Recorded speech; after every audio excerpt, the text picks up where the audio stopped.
Çok kıymetli Siirtli hemşehrilerim.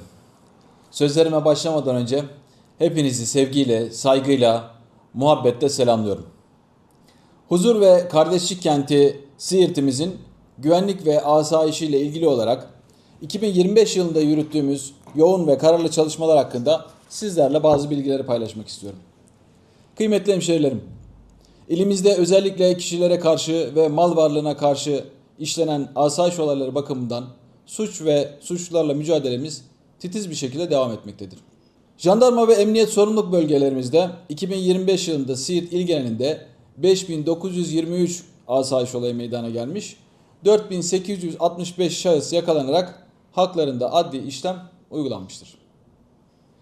İlimizde kişilere karşı işlenen 10 önemli suç türünde meydana gelen toplam 1734 olayın 1733'ü aydınlatılarak %99,9'luk bir başarı sağlanmıştır. Yine aynı şekilde ilimizde mal varlığına karşı işlenen 9 önemli suç türünde meydana gelen 375 olayın 371'i de aydınlatılarak %98,9 oranında bir başarı elde edilmiştir. Ayrıca mal varlığına karşı işlenen suçlarda jandarma bölgemizde gasp, kapkaç, motosiklet hırsızlığı, yan kesicilik ve oto hırsızlığı gibi olaylar ise ilimizde yaşanmamıştır. Bir önceki yıla yani 2024 yılına kıyasla asayiş olaylarında güvenlik güçlerimizin inisiyatifinde %11 oranında bir azalma sağlanmıştır. Bu da gerek jandarma komutanlığımızın gerek emniyet müdürlüğümüzün kişilere karşı ve mal varlığına karşı işlenen suçlar noktasında ne kadar hassas ve ne kadar titiz bir çalışma gösterdiğinin en açık, net göstergesi olmuştur. Üzerinde hassasiyetle durduğumuz bir diğer konu ise ilimizde özellikle aranan şahısların yakalanmasına yönelik yürütülen kararlı çalışmalardır. Suç işleyen ya da suça karışan şahısların toplum içerisinde serbestçe dolaşmalarına asla müsaade etmedik. Bundan sonra da etmeyeceğiz. 2025 yılı içerisinde ilimizde yapılan operasyonlarda 5 yıla kadar hapis cezası ile araması olunan 358 kişi, 5 ila 10 yıl arası hapis cezası araması bulunan 85 kişi, 10 yıl ve üzeri hapis cezası ile araması bulunan 45 kişi ve ifadesine başvurulmak üzere aranan 1167 kişi olmak üzere toplam 1655 aranan şahıs, kolluk kuvvetlerimizin titiz, yoğun ve kararlı çalışmaları sonucu yakalanarak adli makamlarımıza teslim edilmiştir. Terör ve terör örgütleriyle olan mücadelemizde yine aynı kararlılıkla devam etmektedir. 2025 yılı içerisinde gerçekleştirilen 250 operasyonda PKK, KCK, FETÖ, DAEŞ ve TKP, MLKP terör örgütleri kapsamında faaliyet yürüttüğü tespit edilen 70 kişi ile silahlı terör örgütüne üye olma ve terör örgütü propagandası yapma suçlarından toplam 180 şüpheli yakalanmış, haklarında adli işlem başlatılması sağlanmıştır. Terörle mücadele kapsamında yürütülen önleme ve bilgilendirme faaliyetleri çerçevesinde il genelimizde 923 hanede 2490 kişiye bilgilendirme yapılmıştır. İlimiz giriş ve çıkış noktalarında ise 102.072 şahıs ve 21.827 araç sorgulanmıştır. Aynı azim ve kararlılıkla devam eden bir başka mücadelemizde gençlerimizi zehirleyerek toplumumuzu, aile yapımızı tehdit eden uyuşturucu ve uyuşturucu suç çeteleri olan mücadelemizdir. Toplumumuzu tehdit eden uyuşturucu suç çetelerine karşı mücadelemiz kesintisiz bir şekilde ve kararlılıkla sürmektedir. 2025 yılında düzenlenen 666 operasyonda 857 şüpheli şahıs yakalanarak adli makamlara tespit edilmiştir. Operasyonlar sonucunda 259 kilo kubar esrar, 1 kilo 169 gram eroin, 98 kilo 889 gram metamfetamin, 5 kilo bonzai, 5 kilo 437 gram skank, 4509 adet sentetik ecza maddesi, 2730 adet kök kenevir ile 26 adet uyuşturucu kullanma aparatı ele geçirilmiştir. Bununla birlikte 124 metruk binanın kontrolü yapılmıştır. İçişleri Bakanlığımız tarafından koordine edilen, ilimizde de uygulanan en iyi narkotik polisi anne projesi kapsamında 47.119 vatandaşımıza da eğitim verilmesi sağlanmıştır. Bağımlılıkla mücadele kapsamında yürütülen çalışmalar çerçevesinde 2025 yılında 416 bağımlı vatandaşımız için sağlık kuruluşlarımıza başvuruda bulunmuş ve 40 kişi ilimizde ve il dışında tedavi merkezlerine sevk edilerek tedavi altına alınması sağlanmıştır. Üzerinde hassasiyetle durduğumuz diğer bir konu da kaçakçılık ve organize suçlarla mücadeledir. 2025 yılında il genelinde yapılan çalışmalarda 311 operasyon icra edilmiş, 479 şüpheli şahıs hakkında adli işlem uygulanmıştır. Yakalanan kaçak eşyalardan yaklaşık 15 milyon 476 bin lira vergi kaybı önlenmiştir. Suçlarla olan mücadelemizde vatandaşlarımızı hiçbir alanda yalnız bırakmadığımız gibi siber vatanda da siber suçlarla mücadele kapsamında da daima hemşerilerimizin yanında ve hizmetinde olmaya devam ediyoruz. Siber suçlarla mücadele şube müdürlüklerimizce yapılan çalışmalarda 2025 yılında 722 siber olay meydana gelmiş, terör örgütü propagandası yaptığı tespit edilen 2043 kişi hakkında işlem başlatılmıştır.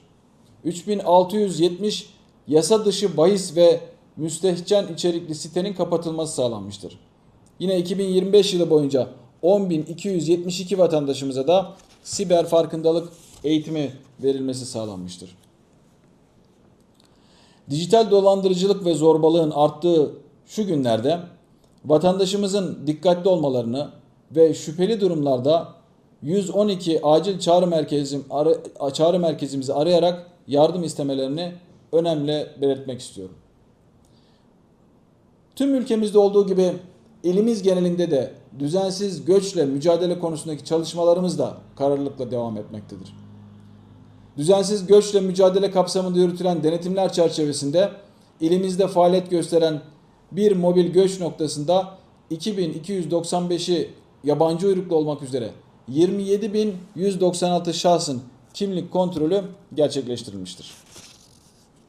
Gerçekleştirilen operasyonlarda yasa dışı yollarla ülkemize girdikleri tespit edilen 124 düzensiz göçmen sınır dışı işlemleri kapsamında geri gönderme merkezlerine sevk edilmesi sağlanmıştır.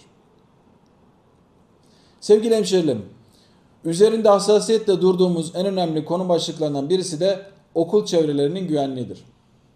Güvenli okul, güvenli gelecek kapsamında okul çevrelerine devriye ve servis denetimleri aralıksız sürdürülmektedir. Bu kapsamda 484 jandarma personeli 242 okulda görevlendirilmiş olup yine emniyet sorumluluk alanındaki 103 okulun giriş çıkışları her türlü olumsuzluğa karşı 38 ekip tarafından sürekli kontrol edilmektedir. Bununla birlikte okul çevrelerinde başıboş köpeklerin, sahipsiz hayvanların bulunmaması için de gerekli tedbirler alınmıştır. Bunun için kurduğumuz ekipler gördükleri tüm başıboş köpekleri toplamışlardır. Okul çevrelerinde özellikle sahipsiz hayvanlar başta olmak üzere karşılaşılabilecek her türlü olumsuz durumun duyarlı vatandaşlarımız tarafından günün her saatinde 7/24 hizmet veren 112 acil çağrı merkezimize bildirmelerini önemli rica ediyoruz. Denetimlerimiz, çalışmalarımız eğitim, öğretim yılı boyunca her gün ve durmadan devam edecektir. Aziz hemşehrilerim, can ve mal güvenliğine dair ve hayatın içindeki en önemli konuların başında gelen hususlardan birisi de şüphesiz trafiktir. Siirt il genelinde 2025 yılında 429.922 araç denetlenmiştir. Yapılan denetlemelerde 256 sürücü belgesi geri alınmış, 1835 araçta trafikten men edilmiştir. Trafik kurallarını ihlal eden 40.253 araç plakasına da idari para cezası uygulanmıştır. 2025 yılında 1546 trafik kazası meydana gelirken maalesef bu kazalarda 5 vatandaşımız ölmüş, 824 tane vatandaşımız da yaralanmıştır. 717 trafik kazası ise maddi hasarlı kazalardan oluşmaktadır. Ayrıca motosiklet kazalarının önlenmesi amacıyla 40.693 motosiklet sürücüsü denetlenmiş olup 308 motosiklet trafikten men edilmiştir. Trafik eğitimleri kapsamında 39.924 kişiye de trafik güvenliği eğitimi verilmiştir. Değerli hemşehrilerim, kış mevsiminin etkilerini hissetmeye başladığımız bu günlerde trafikte güvenlik için kış lastiği kullanımının hayati önem taşıdığını bir kez daha hatırlatmak istiyorum. 15 Kasım 15 Nisan tarihleri arasında kış lastiği uygulaması ilimizde ve ülke genelinde yürürlüğe girdiğini de hatırlatmak istiyorum. Bu uygulama şehirler arası yolculuk ve yük taşıyan ticari araçlar için zorunludur. Hususi araç sahiplerimize ise kış koşullarına uygun lastik kullanmalarını önemli tavsiye ediyoruz. Unutmayalım, trafikte can ve mal kaybını önlemenin en etkili yolu kurallara uymak ve tedbirleri zamanında almaktan geçiyor. Kendi güvenliğimiz ve sevdiklerimizin güvenliği için araçlarımızı kış şartlarına uygun hale getirelim. Tüm vatandaşlarımıza güvenli, huzurlu ve hayırlı yolculuklar diliyorum. Kıymetli hemşehrilerim, Türkiye Yüzyılı vizyonu doğrultusunda 2026 yılında da büyük ve güçlü Türkiye hedefine ulaşmak ve ilimizin huzur ile güvenliğini tesis etmek için aziz milletimizin destek ve dualarıyla, azimle, özveriyle ve kararlılıkla, canla başla çalışmaya devam edeceğiz.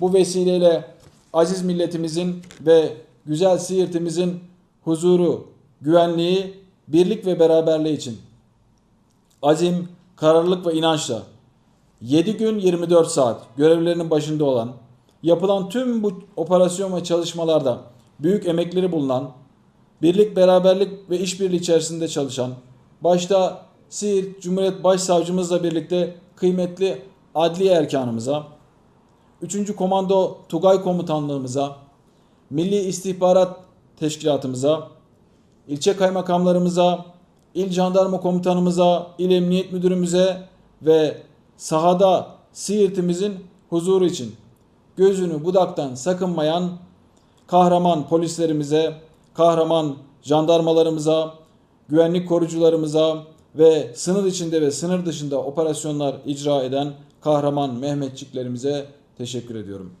Rabbim ayaklarına taş değdirmesin. Hepinizi Allah'a emanet ediyorum. Kalın sağlıcakla.